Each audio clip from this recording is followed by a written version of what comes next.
I've had Copper for 13 years, and I had never owned a horse. I didn't know how to ride. I didn't know how to put a saddle on him. When I bought him, the person who found him for me said, "This is a horse with a good brain." I learned they also are in touch with human emotions, and that every horse has to have a leader. What I found and what other people have found is that horses have this innate nature. The horses that I know well that are Copper's friends along the row here, they've had the same owners for a long time, and if any of them are depressed or sad, the horses, the ones who know you, they'll react, they'll respond. They sometimes give what's called a horse hug, where they'll put their head on your shoulder. And you can't make a horse do that. They just know that you must need it, so here you go. Peter is he's a 12-year-old nonverbal boy with autism.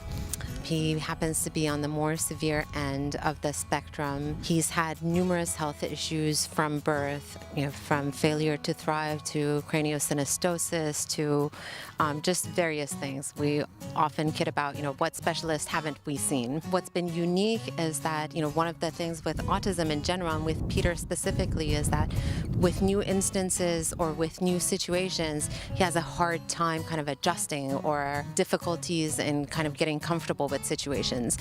And with Copper, it seemed like that time band was shortened so that, his attachment to Copper, I think, happened a lot more quickly than you would see otherwise. Peter started coming to see Copper, I want to say about 4 months ago. Yeah.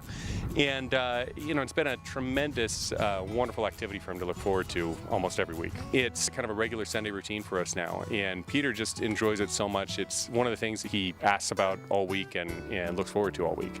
So at first, when we started coming to see Copper, Peter was very hesitant to get on board, to even ride Copper, to sit with a good posture, to even be willing to kind of interact with him. And after a couple of sessions, we noticed that he was sitting up better with a better posture. He had better control. And even now, when you started seeing him get on, he started doing the giddy up trot.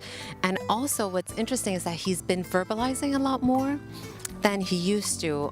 Even yesterday, Grandma mentioned, it seems like he's trying to say, Grandma, he's never had words before. He makes utterances, but now it seems like he's kind of making more attempts at making words. They've also used horses with amputee veterans.